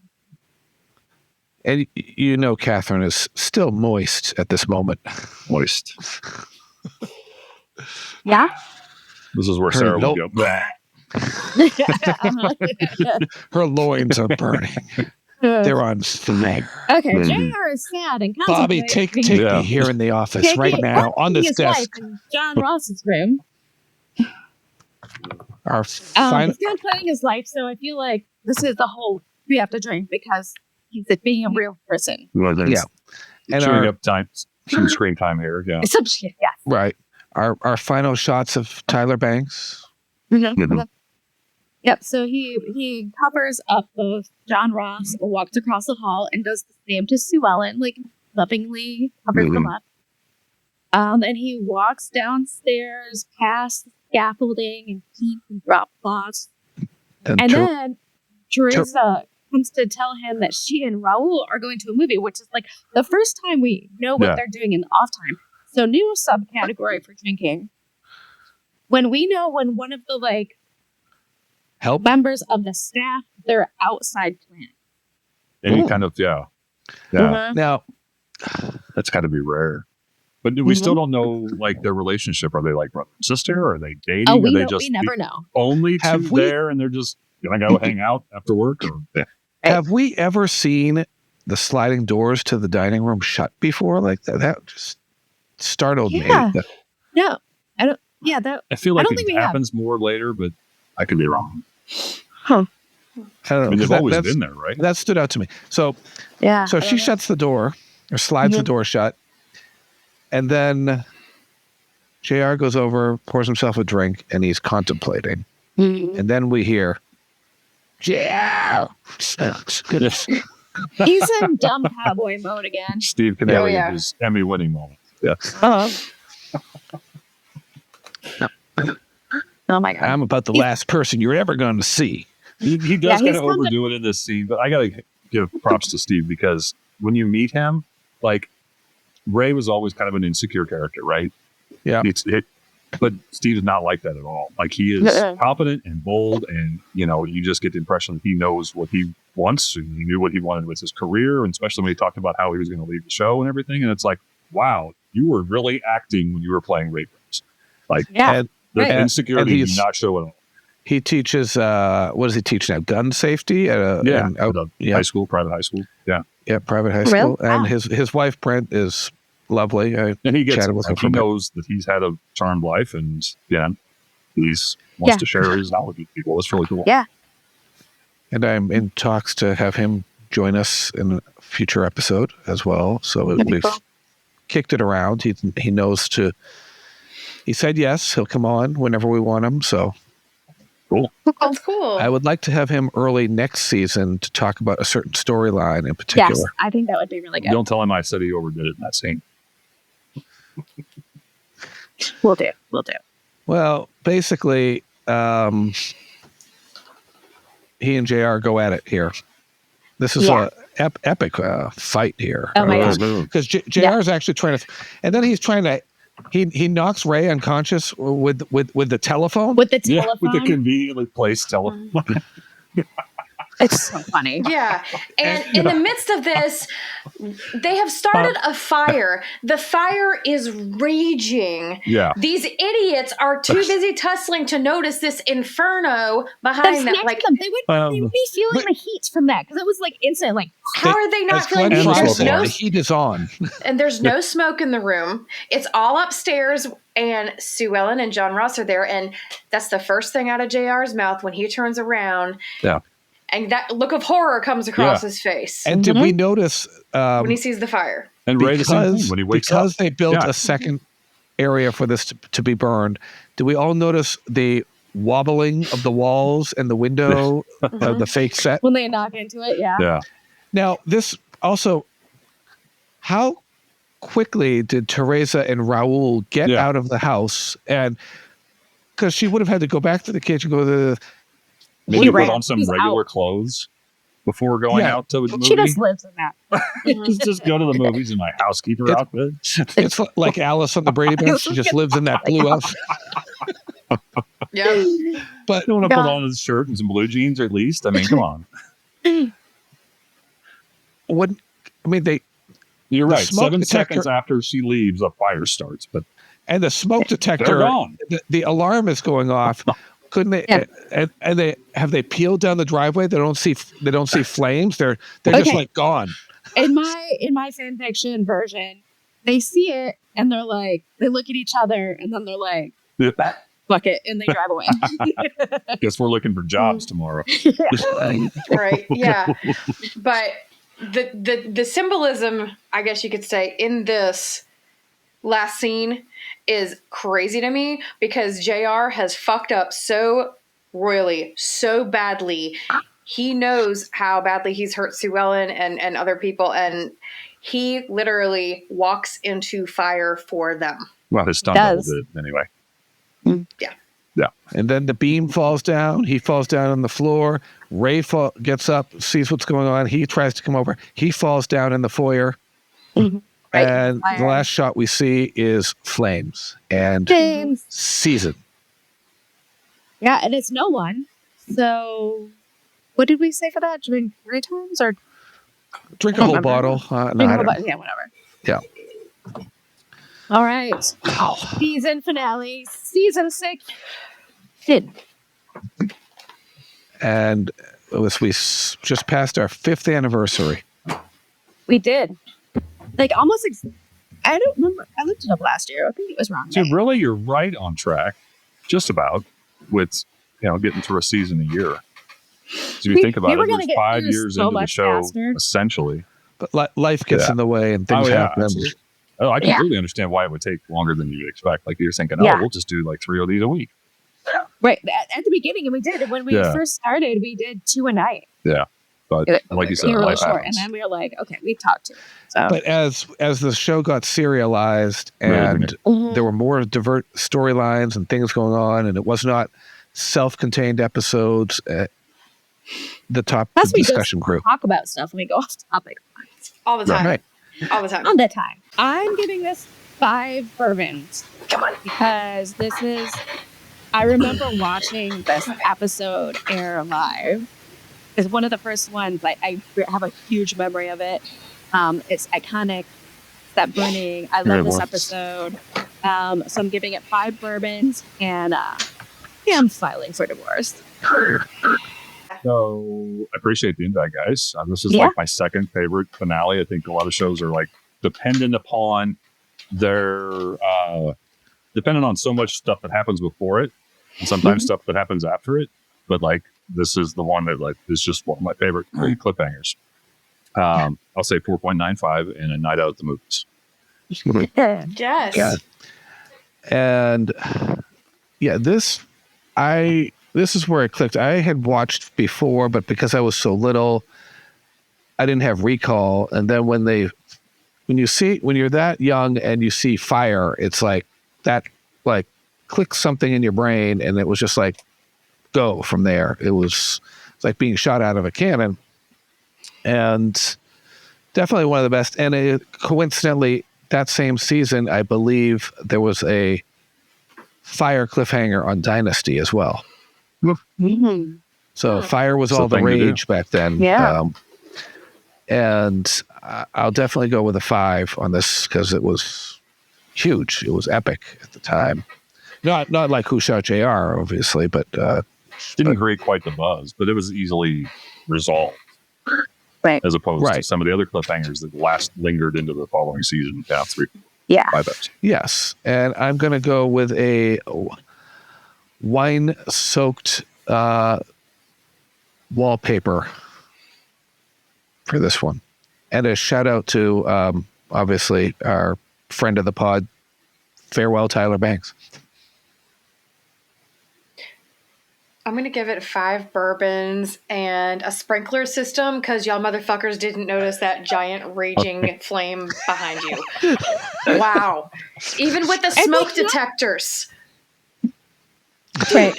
I'm the only one bringing the average down. Everybody said 5. I said 4.9. It's okay. It's okay. That's all right. Well, that's like when I'm asked to rate things in just in general. I never give it.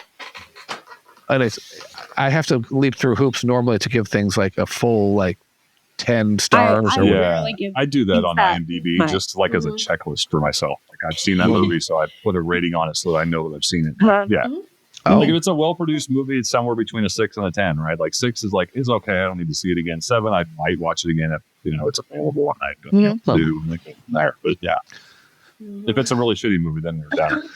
Yeah. You owe me stars and hours back for sitting through the Postman. Sorry, Like Kevin The Shape of Costner. Water, like I was so mad that I saw that after it won the Academy Award, and I'm like, this is crap. Like I'm so mad at this. It was probably worth more than the 4 I gave it, but I was just so mad that I was an Academy Award winner and I watched it. And I was so mad that somebody You guys made probably me. love it. I don't know. I was so. The Shape of Water Oh, I haven't seen from it. about 10 years ago. No, just Yeah. And I was so Don't- okay. mad. I was so mad at someone at my camp for making me watch The Postman with Kevin Costner. I like That was so bad that later that summer I got revenge when I was sleeping in the attic above the office, and the phone was ringing, and I did not go downstairs to answer it. And it turns out that counselor had gone into downtown Windham, Maine, and was outside of McDonald's on a payphone. Downtown Windham, Maine. You go to And- Friendlies? Oh, McDonald's. Okay. They were at McDonald's, and the sprinkler came on, and they kicked the sprinkler because they got wet, and the police threw him in jail overnight. And he wanted the camp director, and when he came back, he goes, "I knew you were sleeping upstairs. How come you answer the phone?" And I looked at him, I said, "That's for making me sit through the Postman. I cannot have those 3 hours back. I'm looking, I didn't now hate you that don't movie. get your night back, you It wasn't jailbird." great, but it wasn't Waterworld. Wolf. That's evil. Let's see how his Am I horizons do. freezing for you guys? You guys are freezing for me. No? It's a little cold in here, yeah. But I'm just. She'll You're just getting that she'll- mic. I think That's- it's my internet. That's Really like weird. Like that's Qu'est-ce not que c'est internet? That's like last weekend at my job where all we had to do was, these people came in for presentations at this convention, and all we did was sit there and change passwords for people that were locked out. They were loading presentations to a server, and someone's computer froze, and I went over to get the head of the thing, and I go, "Yeah, the computer froze, and it's not even cold in this world. I don't know what's going on here." So why don't we'll go ahead and do our sign offs and then stick around for a minute when Mary stops recording, like usual. Yes. I don't know what's usual. Oh, All right. we just have a little. We have a little Yeah. huddle Kvetching session. after. Yeah. Yeah, No, after. no, no, after. Okay. Yeah. So, also, big announcement. This will be our last episode for Ever? the summer. Oh. No, not Yeah. ever. We're done now. This No, is we're the taking a last summer episode. break. We're actually taking a real hiatus. We're a planned one. that Summer we're gonna break. take Huh. the summer off, which we've never done. I'm actually going to try to get ahead of myself and plan a bunch of things and prep for the next season, which I've never really prepped for the season. That will help me. So yeah, we're going to take a hiatus that is enough time for you to catch up or go back to listen to old episodes. Or I'm actually thinking about releasing some old episodes and have it be summer reruns. Maybe some Because video sometimes kinda versions. like have a- hard time We're kind of like a Finding network our broadcast season. Yes. Honestly, it's like fall through spring Right. now. And- I think that'd be cool. And That- Melly has promised to go back and listen to every episode and pick out the best parts of them Right. put together a best of. There's only like 130. Sorry, It's that's a little fine. behind the curve. Only. I'll try my best. I'll try my best. I'm 131 episodes, so that's like 700 hours of Oh my god. God, what did I do? Let's see. Nobody. God. Yeah, so SOUTHFORK Experience, which is the last week in October at SOUTHFORK Ranch. Check out that information on how to go, because I think it's going to be super cool. Right. And discuss stay in the tuned. Facebook group. Not you guys, Yeah. like the people listening, people that are in the group. Let's hear some discussion. It won't. Excited about Okay, that. we will see you in the fall. Bye. Take care. Have a great summer. Sprinkler system now. Fire extinguisher. Yes. Yeah, extinguisher. Okay, bye guys.